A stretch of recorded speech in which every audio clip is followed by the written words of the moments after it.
अपना economics classes में हार्दिक स्वागत और अभिनंदन।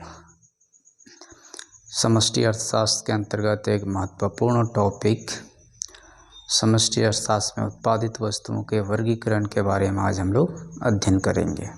जैसा कि बोर्ड पर मेंशन है टॉपिक, समष्टि अर्थशास्त्र में उत्पादित वस्तुओं के प्रकार या वर्गीकरण। यहाँ पर वस्तुओं को 4 भागों में बांटा गया है, जिसमें से पहला और महत्वपूर्ण वस्तु को अंतिम वस्तुएं के नाम से जाना जाता है। अंतिम वस्तुएं के नाम से जाना जाता है, जिसे हम लोग इंग्लिश में फाइनल गुड्स के नाम से जानते हैं। Final goods. अब ये किस तरह की वस्तुएं होती है, इसे हम लोग जानने का प्रयास करते हैं। पहला बात, इसमें ये अंतिम वस्तुएं उत्पादन की सीमा रेखा को पार कर चुकी होती है। अंतिम वस्तुएं उत्पादन की सीमा रेखा को पार कर चुकी होती है। दूसरी बात, ये वस्तुएं अंतिम प्रयोगकर्ताओं द्वारा प्रयोग के लिए पूर्ण रूपेण तैयार रहती है। अंतिम प्रयोगकर्ताओं द्वारा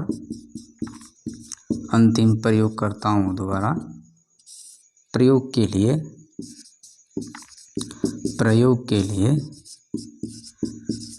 लिए पूर्ण रूपेण तैयार रहती है।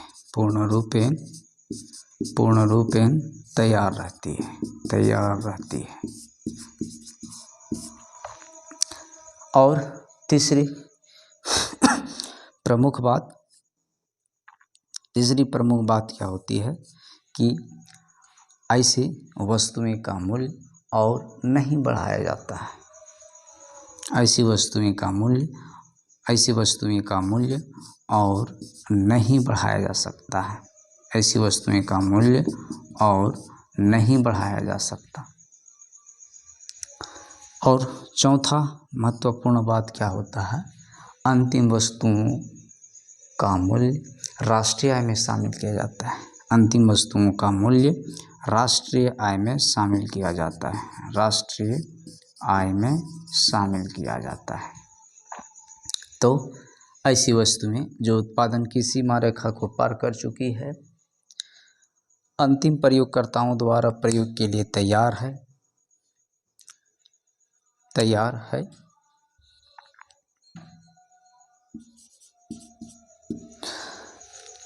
ऐसी वस्तुओं का कीमत और नहीं बढ़ाया जाता है। इसका मूल्य को राष्ट्रीय आय में शामिल किया जाता है। तो ऐसी वस्तुओं को हम लोग अंतिम वस्तुएं के नाम से जानते हैं। अच्छा, ये एक सवाल है कि अंतिम वस्तुओं के प्रयोगकर्ता मुख्य रूप से 2 होते हैं, एक उपभोक्ता और दूसरा उत्पादक। एक को हम लोग उपभोक्ता बोलते हैं और दूसरा को उत्पादक बोलते हैं। उत्पादक। इसलिए अंतिम वस्तु का प्रयोग अगर उपभोक्ता करता है, इसे हम लोग अंतिम उपभोक्ता वस्तुएं के नाम से जानते हैं। अंतिम उपभोक्ता वस्तुएं के नाम से जानते हैं। और अगर ऐसी अंतिम वस्तुओं का प्रयोग उत्पादन प्रक्रिया में उत्पादक करता है, तो जिसे हम लोग अंतिम उत्पादक वस्तुएं के नाम से जानते हैं।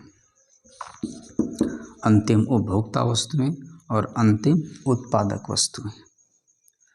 अब नेक्स्ट और इम्पोर्टेंट वस्तु जो यहाँ पर वर्गीकरण किया गया है, जिसे हम लोग मध्यवर्ती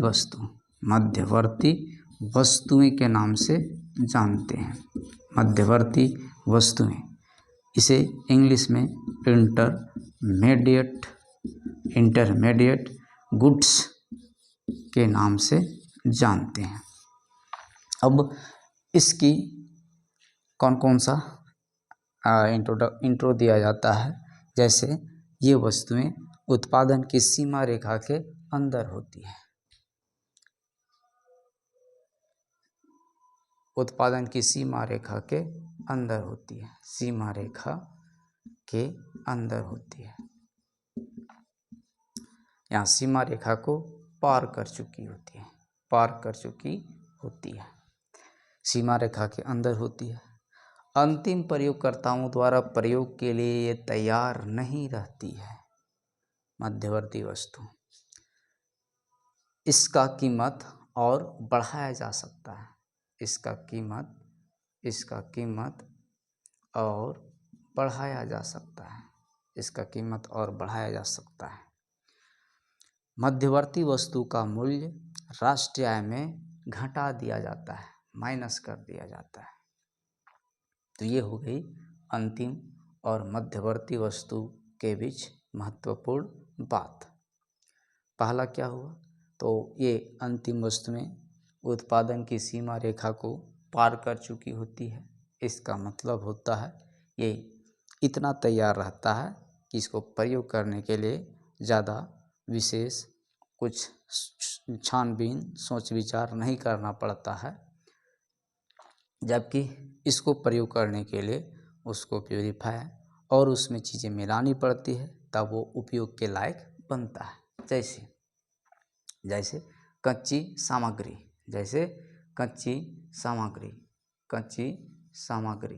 तो कच्ची सामग्री जो होती है वो मध्यवर्ती वस्तु का उदाहरण बनती है। जैसे आपका आटा, मैदा, तेल, ये सब अंतिम मध्यवर्ती वस्तुएं का उदाहरण है। इसका प्रयोग से भोजन तैयार किया जाता है और वो भोजन हम प्रयोग करते हैं तब वो अंतिम वस्तु का उदाहरण बनता है। ऐसे में कुछ वस्तुएं ऐसी होती है जो अंतिम भी होती है और मध्यवर्ती भी होती है। जैसे हम चीनी की बात कर लें, दूध की बात कर लें, तो इसका प्रयोग अंतिम रूप से भी किया जाता है और मध्यवर्ती वस्तु के रूप में भी किया जाता है। अगर दूध और चीनी का प्रयोग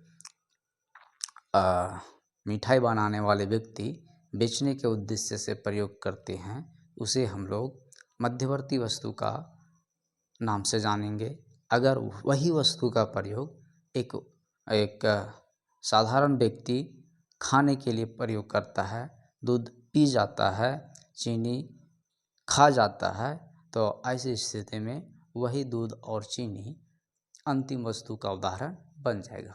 इसलिए यह कहा जाता है कि एक ही वस्तु अंतिम और मध्यवर्ती हो सकती है। एक ही वस्तु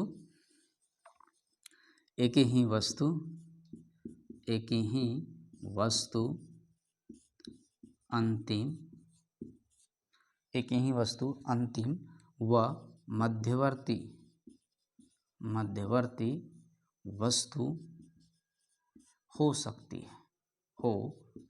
है।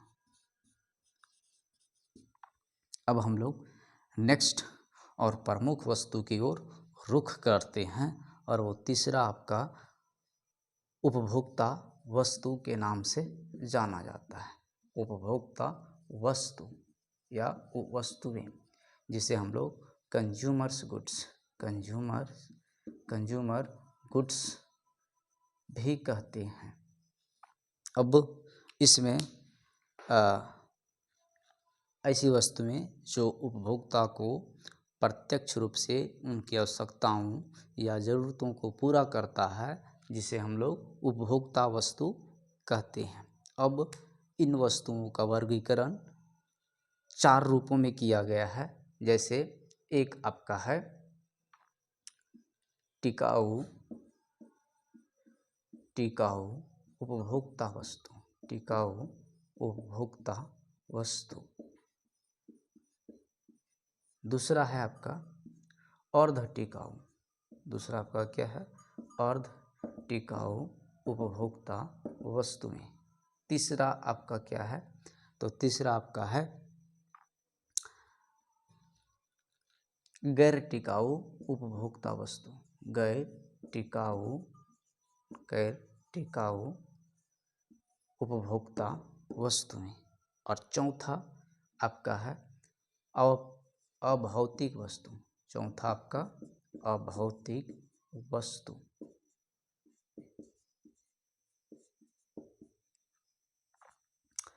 टिकाऊ उपभोक्ता वस्तुएं क्या होती है?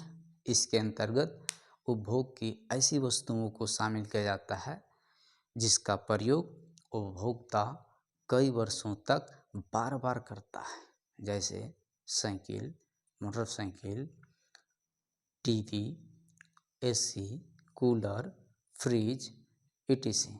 ये ऐसी वस्तुएं हैं जिसका प्रयोग उपभोक्ता कई वर्षों तक बार बार करता है, इसलिए इसे टिकाऊ उपभोक्ता वस्तु कहा जाता है। दूसरा और प्रमुख अर्ध टिकाऊ उपभोक्ता की वस्तु, इसमें ऐसी वस्तुओं को शामिल किया जाता है जिसका प्रयोग उपभोक्ता 1 वर्ष के भीतर तक करता है, जैसे जूता, चप्पल, जूता, चप्पल, कपड़ा, ये अर्ध टिकाऊ उपभोक्ता वस्तुएं का उदाहरण है। गैर टिकाऊ उपभोक्ता वस्तुएं क्या होती है? तो इसमें ऐसी वस्तुएं का शामिल किया जाता है जिसको उपभोक्ता अपनी ज़िंदगी में एक ही बार करता है, इसलिए गैर टिकाऊ उपभोक्ता वस्तुओं को एकल उपयोग की वस्तु, एकल उपयोग की वस्तु, एकल उपयोग की वस्तु, एकल उपयोग की वस्तु भी कहा जाता है। एकल उपयोग की वस्तु कहा जाता है। नेक्स्ट आपका है अभौतिक वस्तुएं। अभौतिक वस्तुएं क्या होती है? तो इसके अंतर्गत बेसिकली सेवाएं को शामिल किया जाता है। सेवाएं जो प्रायः शिक्षकों, डॉक्टरों, इंजीनियरों द्वारा प्रदान किया जाता है। एक आपका शेष बच जा रहा है जो है आपका पूंजीगत वस्तु, जो है आपका पूंजीगत वस्तु। कुछ सेकंड के लिए हम लोग वापस आते हैं। टिकाऊ उपभोक्ता वस्तुएं के अंतर्गत उपभोग की ऐसी वस्तुओं को शामिल किया गया है जिसका प्रयोग उपभोक्ता कई वर्षों तक बार बार करता है। ठीक इसी तरीके से एक उत्पादन की प्रक्रिया में जिन वस्तुओं का प्रयोग कई वर्षों तक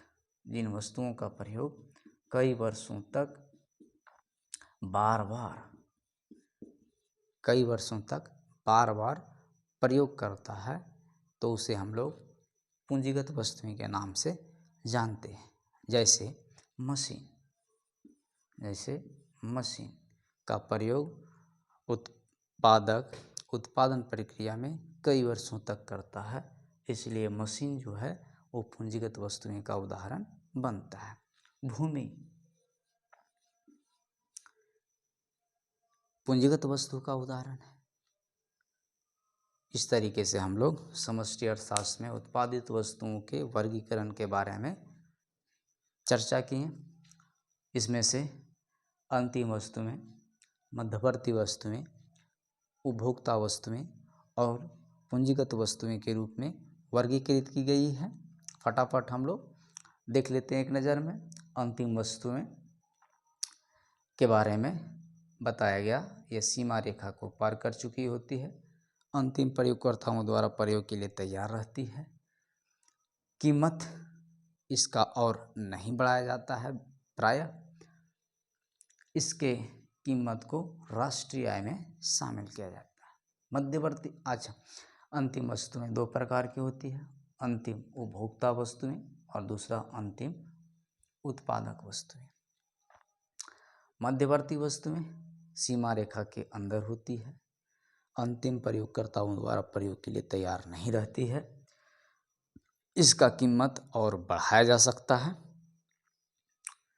तीसरी और नोट वाली बात यह है कि एक ही वस्तु अंतिम तथा मध्यवर्ती वस्तु हो सकती है। उपभोक्ता वस्तुएं को 4 भागों में बांटा गया है: टिकाऊ, अर्ध टिकाऊ, गैर टिकाऊ और उपभोक्ता वस्तु। नेक्स्ट और अंतिम वस्तु पूंजीगत वस्तुएं। जिसमें उत्पादक कई वर्षों तक प्रयोग में लाता है। मशीन और भूमि इसके बेहतर एग्जाम्पल है। बहुत बहुत धन्यवाद। नेक्स्ट वीडियो के लिए क्लिक करें, सब्सक्राइब करें, लाइक करें। Thank you.